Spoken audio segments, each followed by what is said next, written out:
Good day, students. Now, we will proceed to Lesson 2, which will discuss about science, technology, and nation building. So, the lesson objective for Lesson 2, at the end of this lesson, the student should be able to discuss the role of science, technology in Philippine nation building, evaluate government policies pertaining to science and technology in terms of their contributions to nation building. And the last one would be identify actual science and technology policies of the government and appraise their impact on the development of Filipino nation. Okay? So, in the previous lesson, we talked about the history of science and technology in other nations. Now, we will focus in our nation, which is the Filipino, and how science and technology develop and influence Filipino culture throughout the years by science and technology. Okay? So, science and technology in the Philippines. First, we will talk about the history, no? Brief historical background of science and technology in the Philippines. So, first, before the Spanish came, no, in the Philippines, which we call the pre-Spanish Philippines. Okay? So, of course, we are not a clean slate. No? Hindi tayo ganun ka walang ginawa no, before nung dumating yung Spanish. Actually, we have a culture back then. No? We have tribes, we have way on farming. No? We have a system, okay, before the Spaniards came. Okay? So, the early inhabitants of the archipelago had their own belief system and indigenous knowledge system. Okay? And then, science was observed in the way they interpreted the movements of heavenly bodies to predict seasons and climates, and in organizing days into months and years. Okay? Just imagine, meron na pala tayong concept of calendar before pa nung dumating ang Spaniards sa Pilipinas. Okay? So, wala namang problema. This calendar is to predict seasons. Actually, in the Philippines, we have only 2 seasons, no? Unlike in the temperate regions, no? We are included geographically. The Philippines is included in the tropical region, which only have 2 seasons, which is the rainy season and the dry season, no? Unlike the temperate region, they have a winter, autumn, spring, and then the rest, no? The rest of the season, no? Unlike us, 2 season lang tayo meron dito sa Pilipinas. Okay? So, scientific knowledge was observed in the way they planted their crops, in taking care of animals, and for food production. Okay? So, yan yung usual na saan ina-apply ang scientific knowledge, no? On the way they planted their crops, no? Ibig sabihin na pinipili nila anong klaseng crop ang makain, anong klaseng halaman ang makain, no? And then pwede nilang maparami, or anong pwedeng ikuan. Actually, the herbal medicines actually was practiced way back, no, sa ating ancestors. That is pre-Spanish, no? Before pa dumating ang mga Spanish sa ating bansa. In taking care of animals, okay, so yung which are animals can be domesticated and can be later eaten, no, and then at ano yung mga animals na hindi pwedeng i-domesticate kasi masyadong wild, and for food production. Okay, so these crops and these animals are for food productions. So they use science in preparing the soil for agricultural purposes, and like any other ancient cultures. Okay, so of course, tinitingnan nila kung anong klaseng soil ang pwedeng, kasi there are many types of soil. There are soil na hindi pwede for agricultural purposes. Ibig sabihin namamatay yung crops kapag yan klaseng soil ang ginagamit. So, way back, no, in our ancestors, kaya na nilang mag-determine kung anong klaseng soil ang pwede, no, or very ideal for agricultural purpose, and they can produce healthy crops, no? So, and like any other cultures, okay? So, like, as you can recall, like the Maya, Aztec, no, like China, India, actually, they already practice this, no? Hindi pa huli ang ating ancestors dito, no? Sa ibang civilization.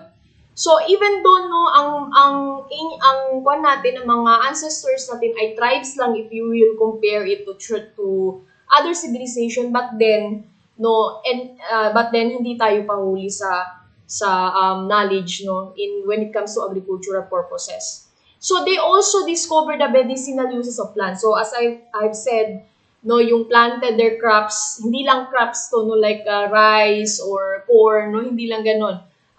If they discovered some plants that have medicinal uses, no, actually yung mga ginagamit natin ngayon na yung mga sambon, yung mga oregano, no, actually the practices of that dated way back, no, hindi natin alam kung hanggang saan natin yan na pasa-pasa na yan from generation to generations, no?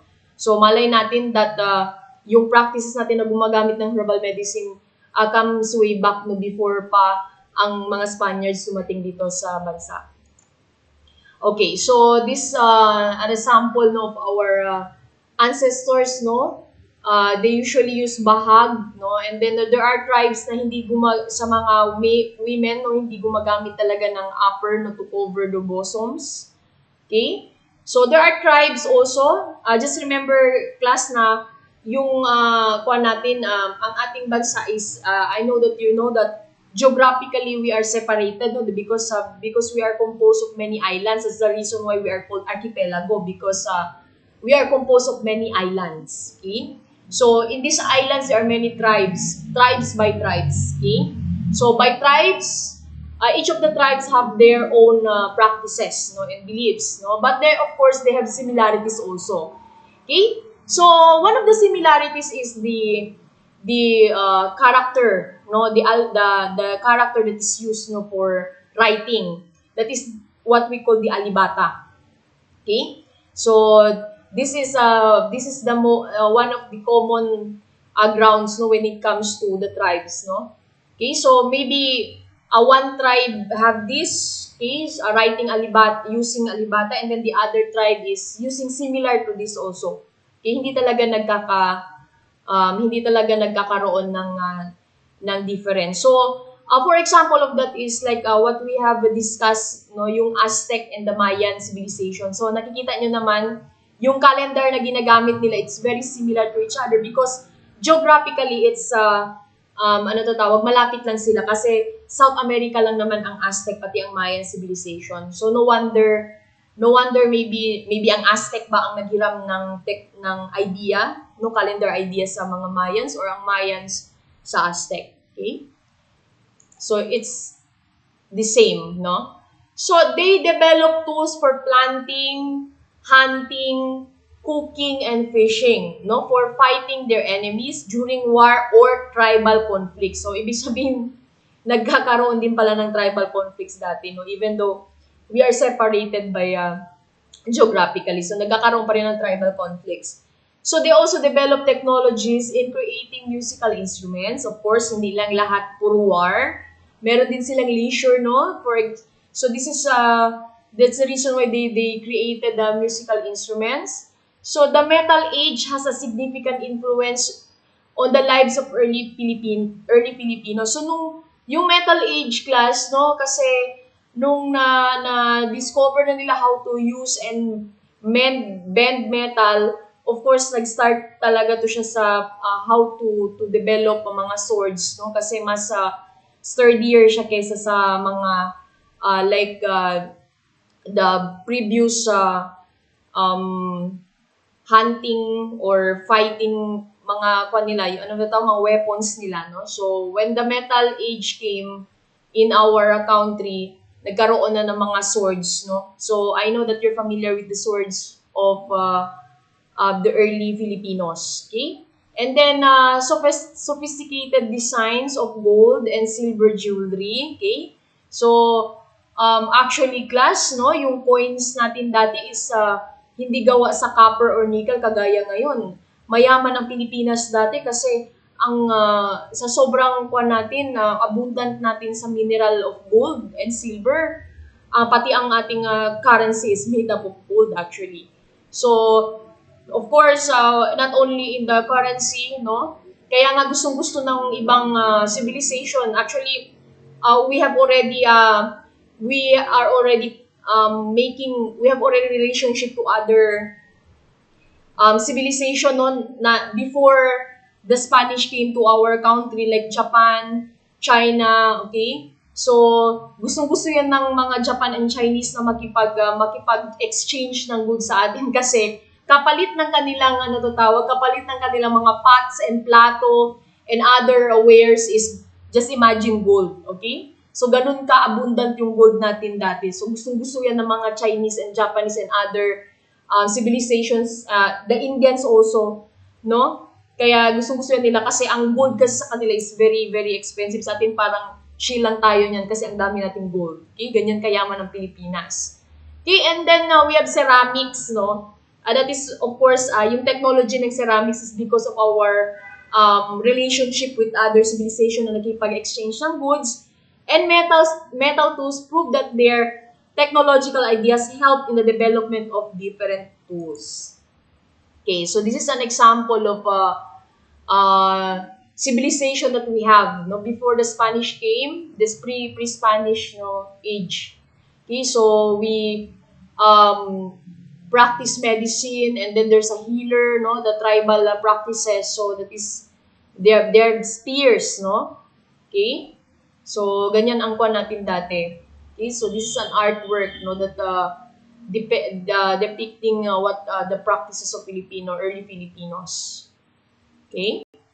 So now, tapos na tayo sa pre-Spanish era. Now we will talk about the Spanish era. Okay, so when we are colonized by the Spanish, or the Spaniards brought with them their own culture and practices. Of course, they are foreigners. No, when they came here, actually they started in the first is the first Spaniards that came here are not really colonizers. They are missionaries, no?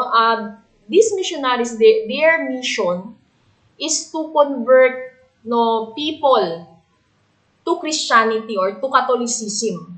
Okay? So, yan yung first. And then later on na nagkaroon ng later on na dumating dito yung mga Spaniards na militia, okay, or the military to colonize really the Philippines because they saw a potential, no? They saw a potential in wealth, no, and in the also in not only sa wealth ng gold but actually wealth when it comes to spices. Okay? Kasi class, nung time kasi ng Spanish era before actually nag-go survey na yan ang Spain, no, kung saan pwedeng actually ang Spain pati ang Portuguese usually that time is a superpower, no? Kung ngayon ang superpower is China, Russia, or America, dati is the Spain and the Portugal. Okay? So these two kingdoms, because they are usually headed by a monarchical government, ibig sabihin they are ruled by king and queens, they usually go, no, and then usually they go and nagdi-discover sila ng bagong lands, no, to conquer. Okay? So the more lands they conquer, the powerful they became. Okay? So mas lalo na kapag ang land na yun is maraming tumutubo na spices kasi ng time na yan, class, no, ng time na yan, yung spices, no, hindi yan kagaya ngayon na masyadong abundant kasi because of our technology now, kaya na natin mag-mass produce ng bawang, ng onion, ng mga pepper, no, ng mga ganyan. So, or yung mga laurel, no, na nilalagay natin sa pagkain natin, no, ngayon masyadong mura na yan. Pero nung time na yan, class, no. Actually, kaya nga sinasabi ko yung imagine nyo ha, yung bawang, yung mga onion, yan yung currency dati. So, kapag you own a land that is mass producing spices, so talagang you own the economy. Kasi kapag makontrol mo ang industry ng spices, then you own, masyado kang maging not only influential, then you will be the richest. Okay, so naging currency din ang ang spices dati. So just imagine nung time na yon, no? Talagang pwede kang makipagpalitan maybe na isang bawang o isang platong bawang pwedeng gold. Okay? So ngayon hindi nyo na pwedeng magawa iyan, no? So ganun ganun ka ano to tawag, ganun ka precious dati commodity ang spices. Okay? So one of their contributions no in the Spanish is, aside from they brought their own culture and practices, they also established schools for boys and girls and introduced the concept of subjects and disciplines. Okay? So bakit mama, wala palang school dati ang Pilipinas, no? Wala, no? Unlike sa Aztec na nag-practice sila ng mandatory education, sa atin kasi tribe by tribe, wala tayong ganyan. Mandatory education, we are not practicing that. Okay? So, paano yung concept ng education? Ang concept ng education natin before ng Spanish era is, yung boys, of course, tinuturuan how to fight, no, how to defend himself, like that, and other manly chores. Okay? So, for the girls naman, of course, ano ba ginagawa ng girls, no? Nung dating mga girls, hindi modern girls, yung mga early natin, yung mga early ancestors natin. So, nasa bahay lang, they are taught to cook, they are taught to clean the house, they are taught to rear children, no? Paano magbantay ng bata. Kasi yan naman talaga ang ginagawa ng girls nung time na yun. Okay? So, there is no formal education. No? Formal education means yung pupunta ka ng school, kasabay mo yung kaedad mo, and then you will learn at the same time. So, that is the formal school, no? Pero, nung pagdating ng Spanish era, dyan na nag-start ang formal school. Okay? Pero, yun na nga, magkahiwalay ang mga lalaki at babae sa time na yan. Okay? Of course, nag-start na nag-introduce na ng concept of subject like mathematics, no? Or sciences, mga disciplines like philosophy. Diyan na nag-start ang lahat. So, it was the beginning of formal science and technology in the country. Known now as School of Science and Technology. Okay, so diyan na tayo nag-start, no? So, the Filipinos developed ways to replicate the technology brought by the Spaniard using indigenous material. So, yung mga nakikita nila na masyadong interesting, tinry ng mga Pilipinos, no, igawin, no? Pero, of course, yung indigenous materials, ibig sabihin yung indigenous, kung anong available sa atin. Okay? So, nung time ng Spanish, of course, they brought, when they colonized us, no? So, of course, nakita niyo kanina previously, no, how our ancestors were, how they dress, no? They dress sa bahag. There are tribes na hindi pa gumagamit ng upper clothing, no? Pero ngayon, nung dumating ang mga Espanyol, of course, kung paano manamit ang mga Espanyol, ganun din ang they taught, no, paano manamit ang mga early Filipino. So, itong nangyari sa mga Pilipino. So, nakita niyo yung transition, no, from tribal people to like this. Okay? So, this is Familia Mestiza Española. Mestiza, they called Mestiza, it means they are half-blooded, no? So, it means that they are half Spanish and half Filipino. So, when you're half Spanish and half Filipino, you are called Mestiza or Mestizo when it comes, of course, men. Okay? Okay, so, medicine and advanced science were introduced in formal colleges and universities established by the Catholic orders. Okay, so usually mga pari ang mga teachers, no, sa schools, no, sa mga college and universities. Okay? So huwag niyo i-underestimate yung mga pari kasi yung mga pari, no, usually lalo na ngayon, no, when in a Catholic priest, kapag na-ordain na yan siya, it means na it's either when you convert it in academic requirements, no, ang kanilang equivalent is it's like a doctorate in philosophy or masters in philosophy. That's the reason why no napaka-knowledgeable ng mga priests, no, not only now but way back. So that's the reason why formal colleges and universities are headed by priests, no, kasi they themselves are academes. Okay? Even though syempre they are bound, no, by responsibility kasi of course they are priests, okay?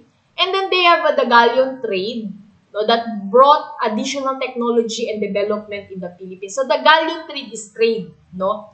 Pero iba tong galleon trade kasi the galleon trade is purely, kumbaga kung dati before pa dumating ang Spanish, we have trade with other free trade.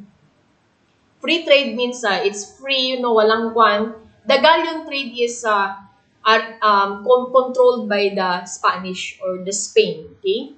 So, but then even though it's totally controlled by Spain, so it adds, no, from it adds technology and development in the Philippines. So, another is Filipino students who are able to study in Europe also contributed to the advancement of medicine, engineering, arts, music, and literature in the country. Okay, so the advancement of medicine, of course, isa na dito ang ating pambansang bayani na si Jose Rizal. Of course, that we know that he is a doctor.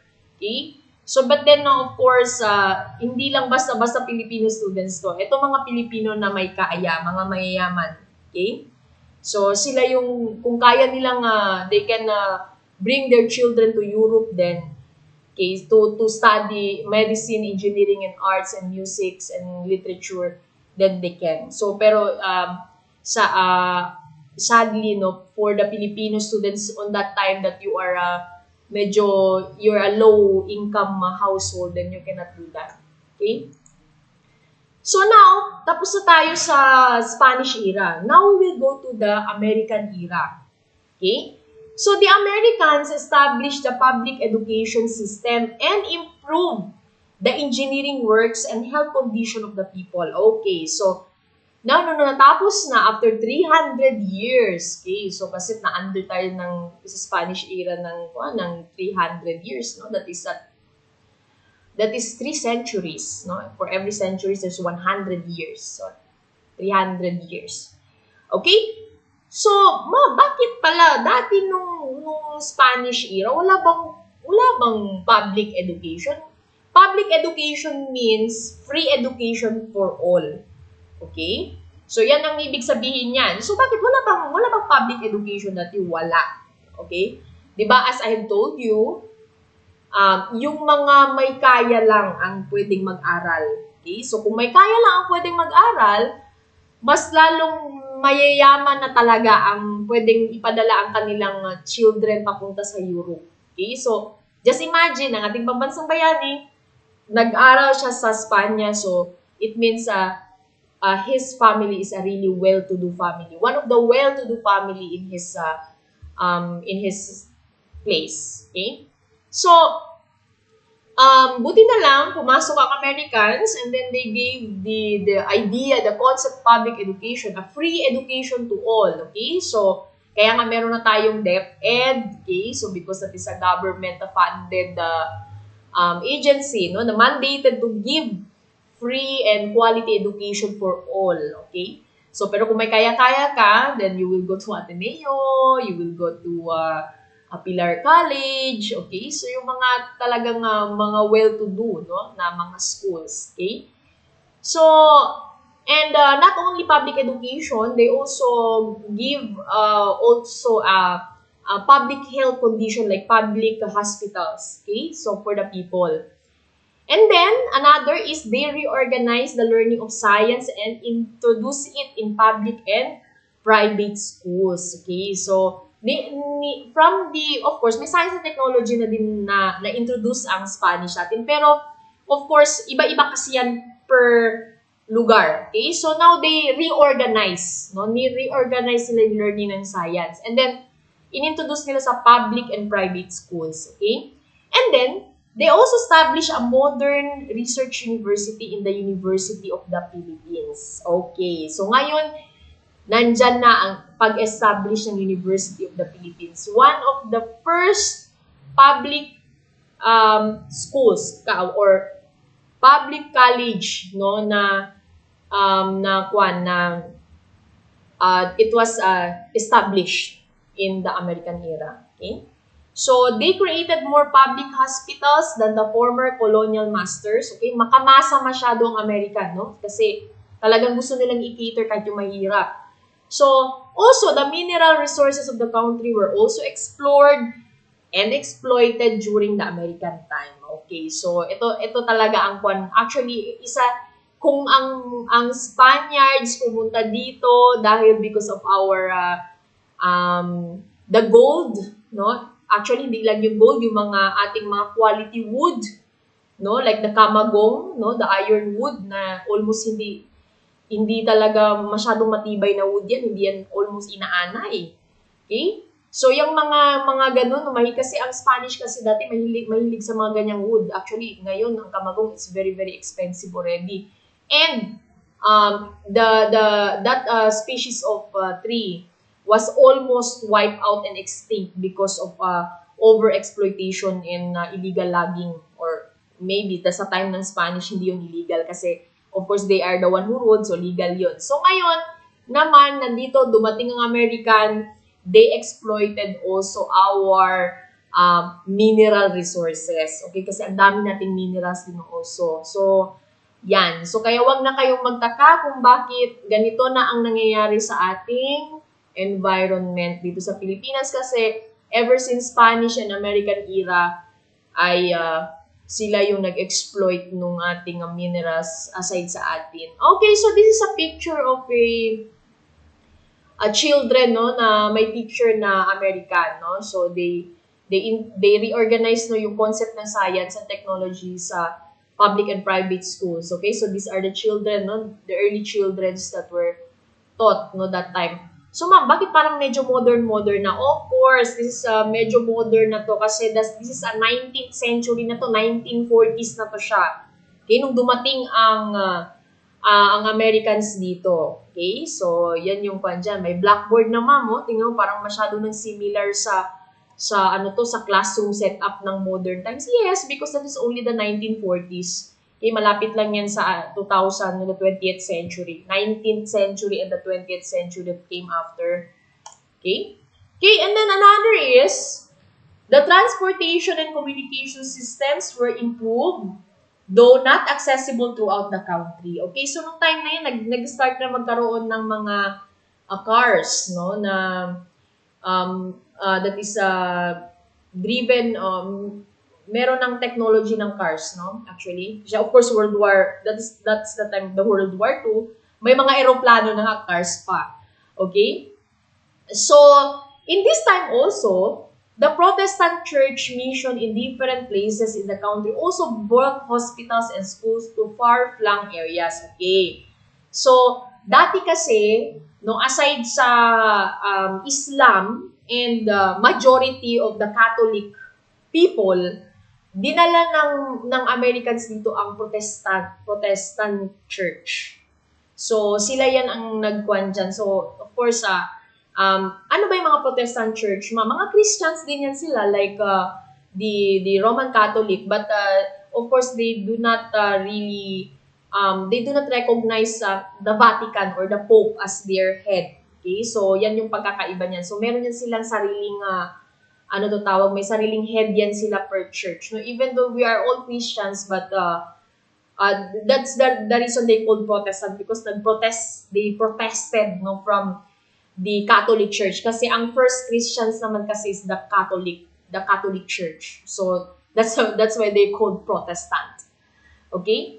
So, however, in World War II, had destabilized the development of the country in many ways. Of course, no, may war ba na hindi may war ba na nag-stabilize ng country? Lahat ng involved sa war. Of course, lalong-lalo na ang World War II because this is the most messy war in the history of mankind. Ang daming namatay dito, ang daming involved, no? So, the institutions and public facilities were turned into ashes, houses were burned, and many lives were destroyed. Of course, kasi World War nga, it's war.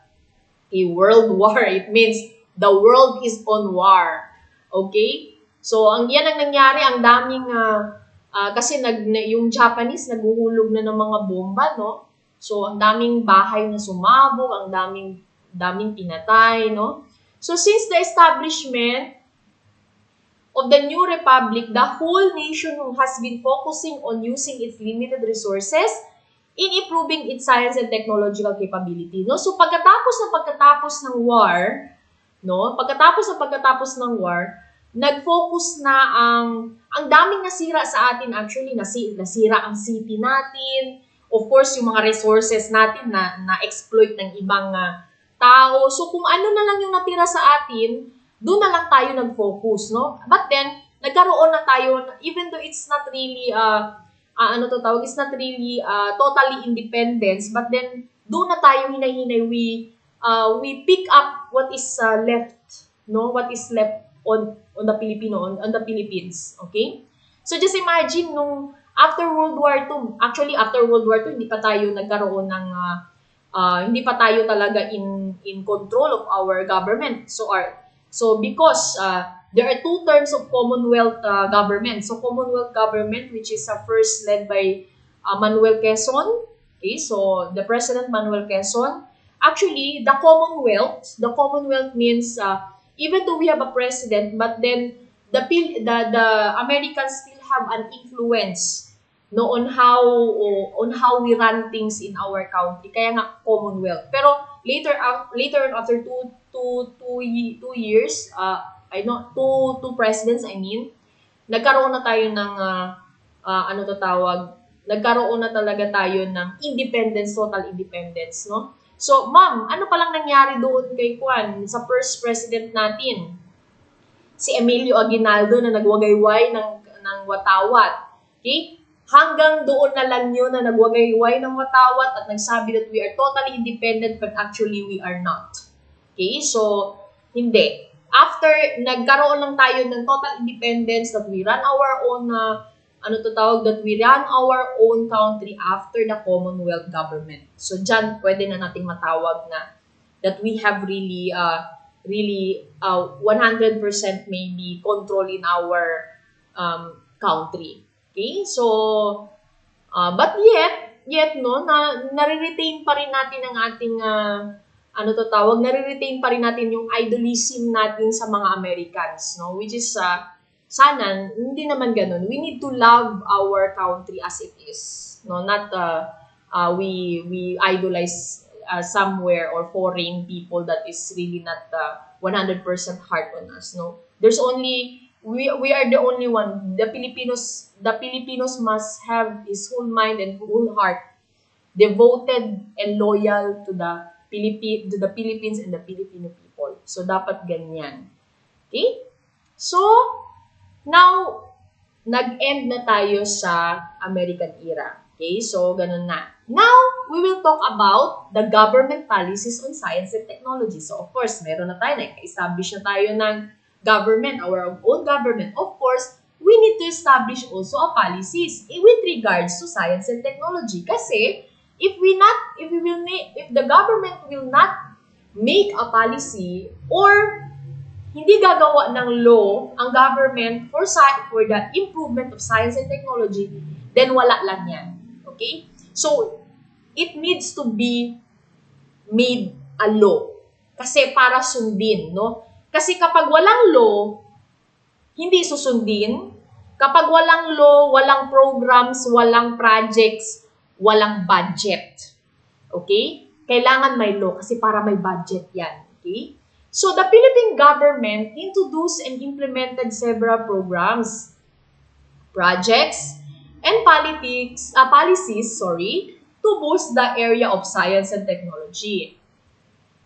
So, the goal is to prepare the whole country and its people to meet the demands of a technologically driven world and capacitate the people to live in a world driven by science. Okay. So, the National Research Council of the Philippines clustered these policies into 4. Okay. Kinluster ng NCRP ang policies into 4. The first one is the social sciences, humanities, education, international policies and government. The second, physics, engineering, and industrial research, earth and space sciences, and mathematics. The third one, which is Ito kapag, kung talagang improve tayo dito, hindi na tayo humihingi ng vaccine ngayon sa ating pandemic. The medical, chemical, and pharmaceutical science. And the last one is the biological science, agriculture, and forestry. Okay, so this is the logo of the NRCP, the National Research Council of the Philippines, which was established in 1933. That is before the World War II. Okay?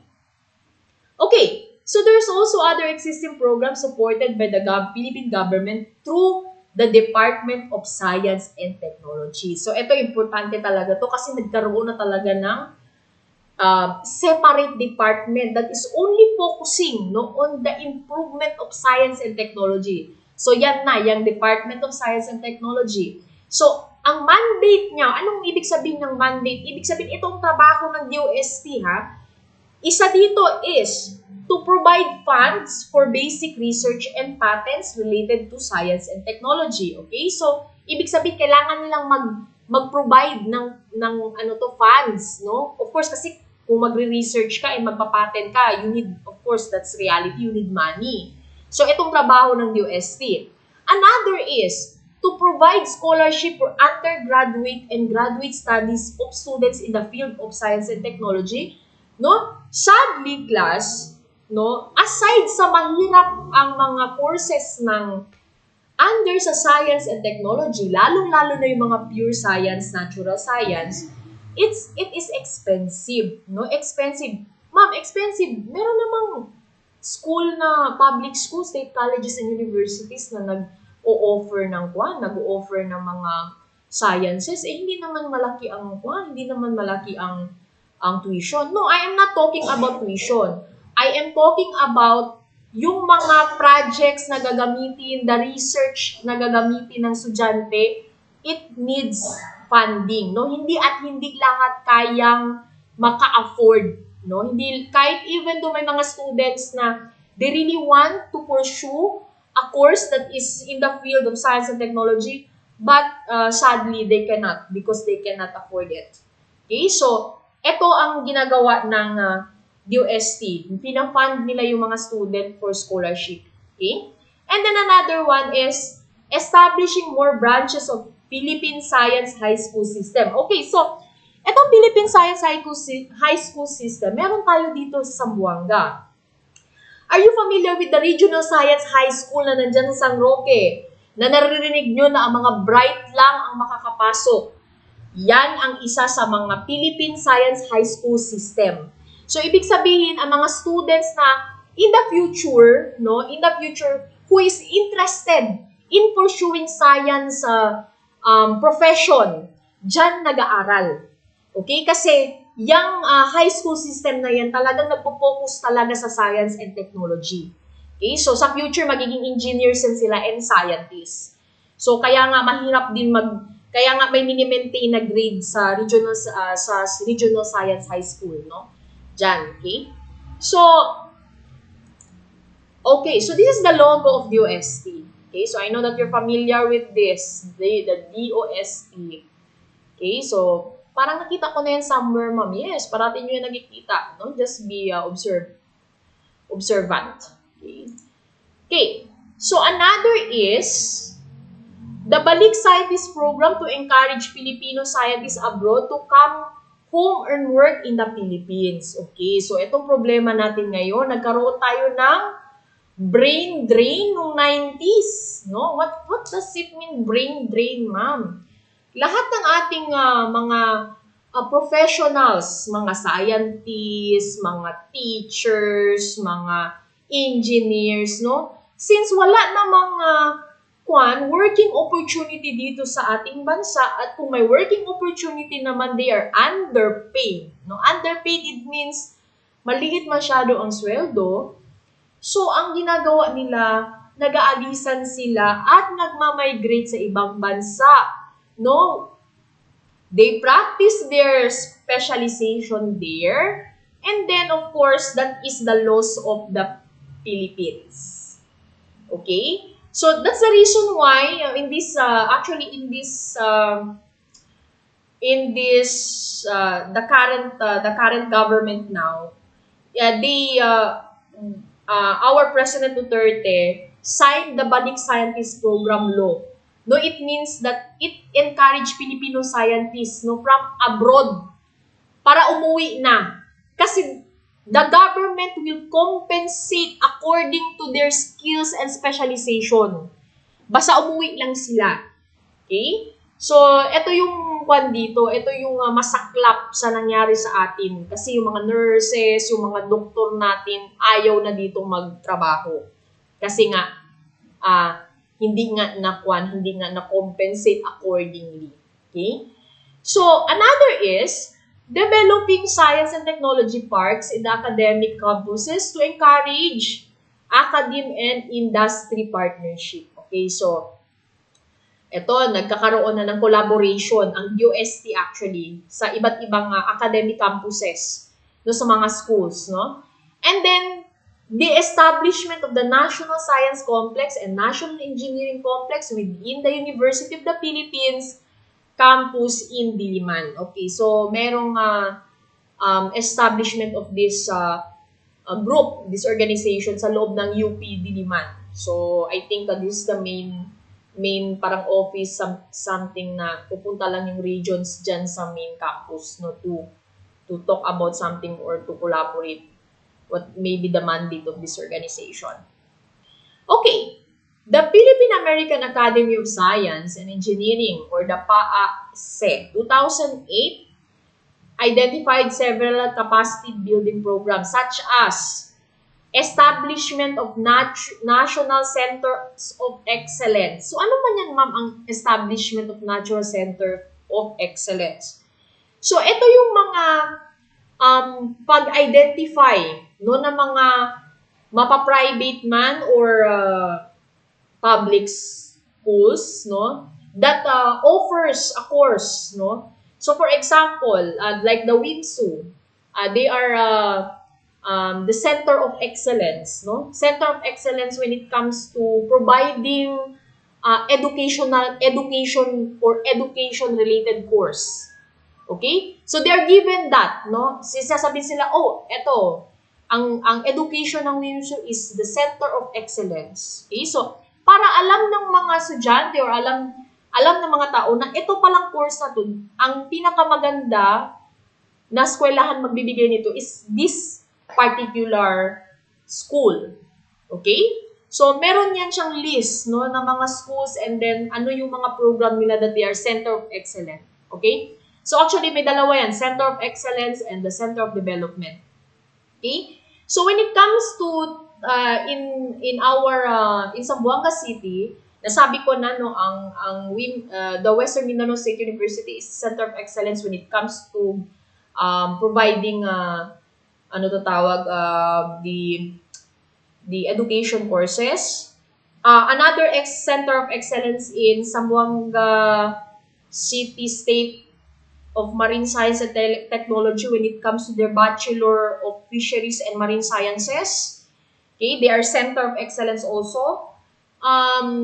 Dito meron sa school no, dito parang hindi siya Center of Excellence. We are Center of Development. Also, in providing courses, education courses also, like the one that the Western Mindanao State University have. Okay, so that is the how they give, no? How the Philippine American Academy of Science and Engineering labeled this. So, to know that, ito pala sila, magagaling to sila when it comes to these given programs, no, program courses or the courses that is provided or giving to the mga nag-graduate ng high school. So, for example, ikaw ka-graduate mo lang ng high school and then you want to be gusto ko mag-teacher. So, nakita ko ang WIMSU talagang pala to sila, Center of Excellence, no? Or ang trade, Center of Development, so dyan talaga ako mag-education kasi talagang they are labeled na ganon, no? So, or if you want to get a marine science, no? So, punta ka ng fisheries kasi sila nagbibigay ng ano to tawag, sila nagbibigay ng Center of Excellence na kwan. Their courses was labeled at the Center of Excellence. Pero hindi lang to dito ha.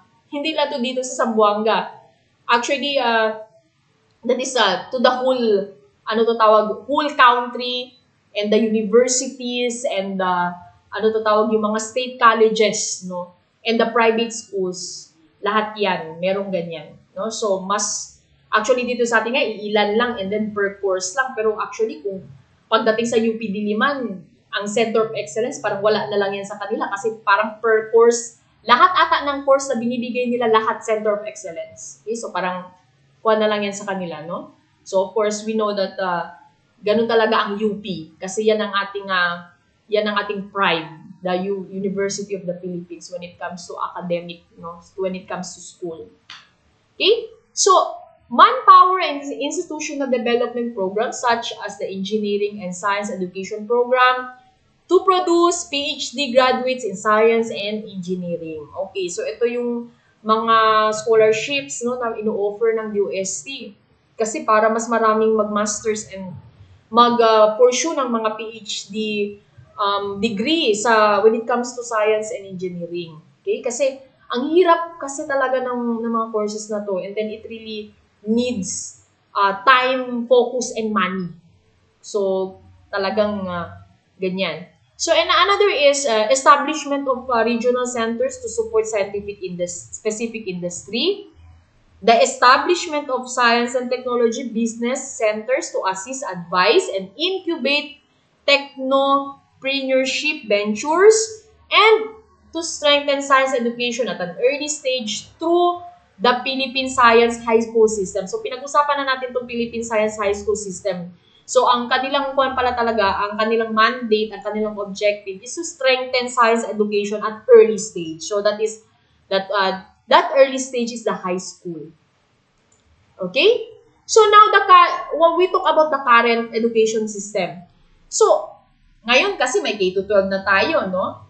The current K-12 education program includes the STEM. So, what does it mean, STEM?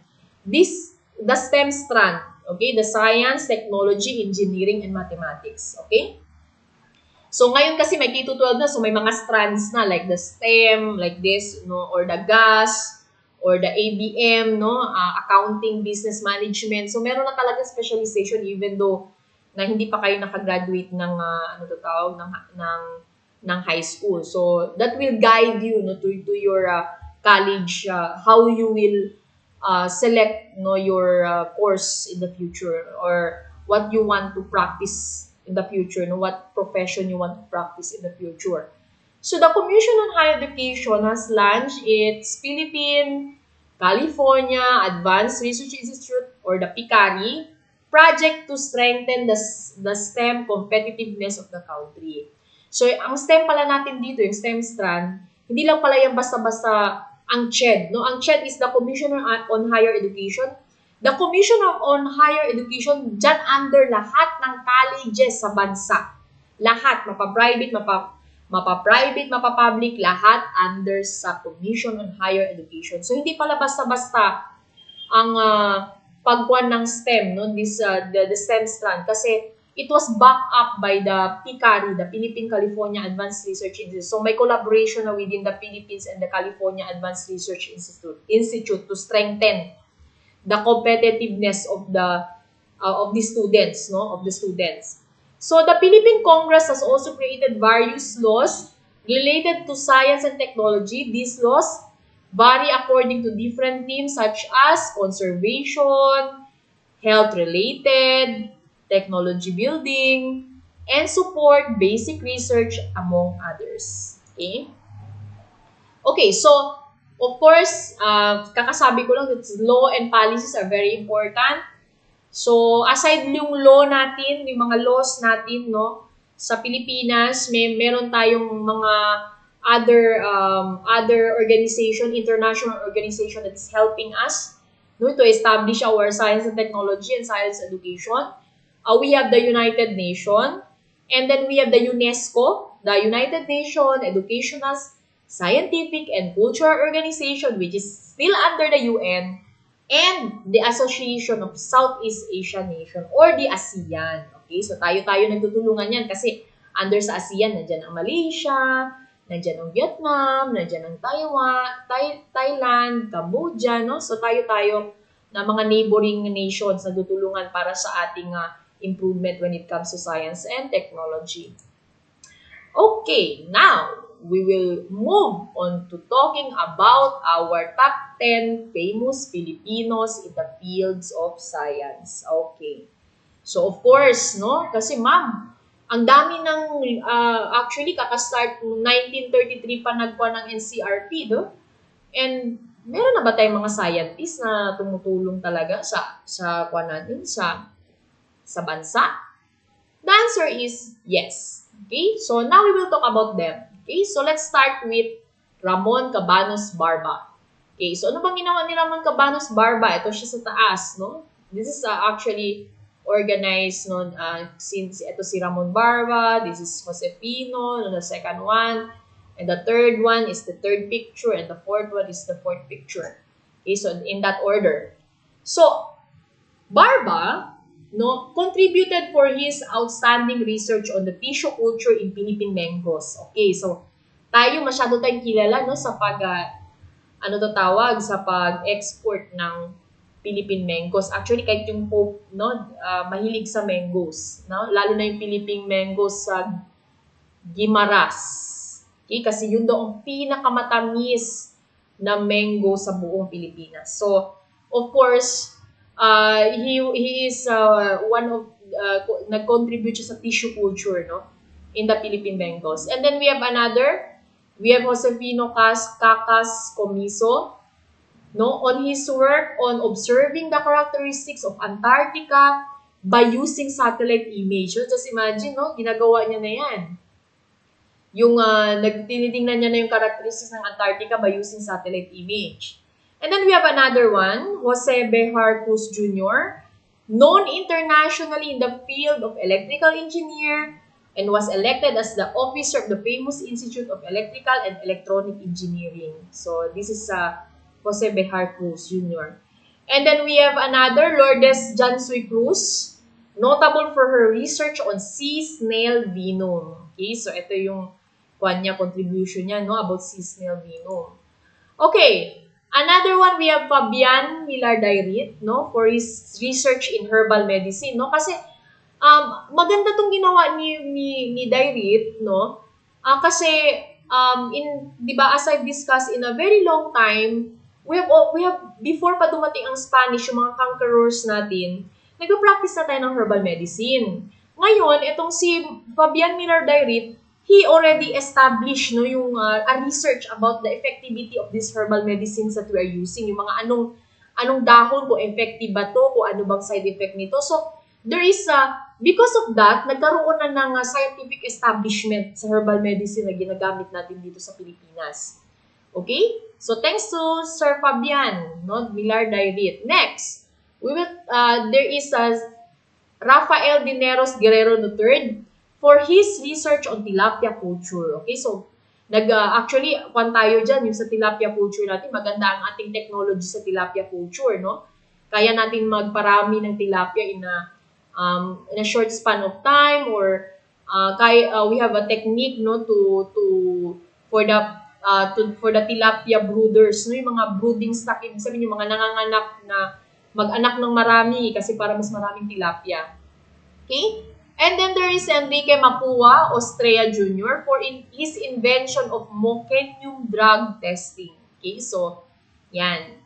Okay, next. Uy, nagkaroon na ng actually this is 7, 8, 9, 10. Okay, so that is just ignore the numbering, that is not correct. Okay, so we have Lilian for Malejo Patena for doing research on plant biotechnology. So this is Ma'am Lilian. And then we have Marijo Panganiban Ruiz for being an outstanding educator and grapturist. Okay. And then the last one, we have Gregory Ligot Tangonan for his research in the field of communication technology. So, eto siya. And then, may mga honorable mentions tayo, no? Yung top 10. This is mga other honorable mentions, no? So, there are other outstanding Filipino scientists that are recognized here and abroad for the outstanding contribution of science. So, honorable mentions kasi di sila nasali sa top 10, but and yet, their contribution for science in the Philippines is really great, no? So we have Cesar A. Saloma, is an internationally renowned physicist. Another is we have Edgardo Gomez. He is a famous marine biologist, no, in marine science. And then we have William Padulina, a chemistry and president of the National Academy of Science and Technology. Okay, alam niyo tong National Academy of Science and Technology? Ito na ngayon ang organization na nagli-lead ng lahat ng scientists sa buong bansa. So that is the NAS. And then we have Angel Alcala, which is she really have a outstanding work in marine sciences works, no? So now, ask yourself, no? This is the discussion points. There are many questions. First, ask yourself if what are the significance of contributions of the Spaniards and Americans to the development of science and technology in the Philippines? Okay? And then, the second one, how does school science shape science and technology in the country? And then the third, what can you say about the implementation of some science and technology policies and projects in the country? Okay. So, yun yung questions, no? And then the last one is we have processing questions. Okay. So, of course, we have already identified several Filipino scientists and then their contributions, no, in the country in the field of science, and then present the result of your work in the class. So, wala na tong problema. It is already indicated in your worksheet, so you can it is okay that you will not do this. Okay? So, but these discussion points, no, this question, reflect on this. No, answer these questions. So, if you can answer these questions, these three questions, it means that you have really understand the discussion for today, which is the lesson 2. Okay, so now, that will be the end of our discussion today. Thank you for listening. God bless to all and stay safe. This will be cut.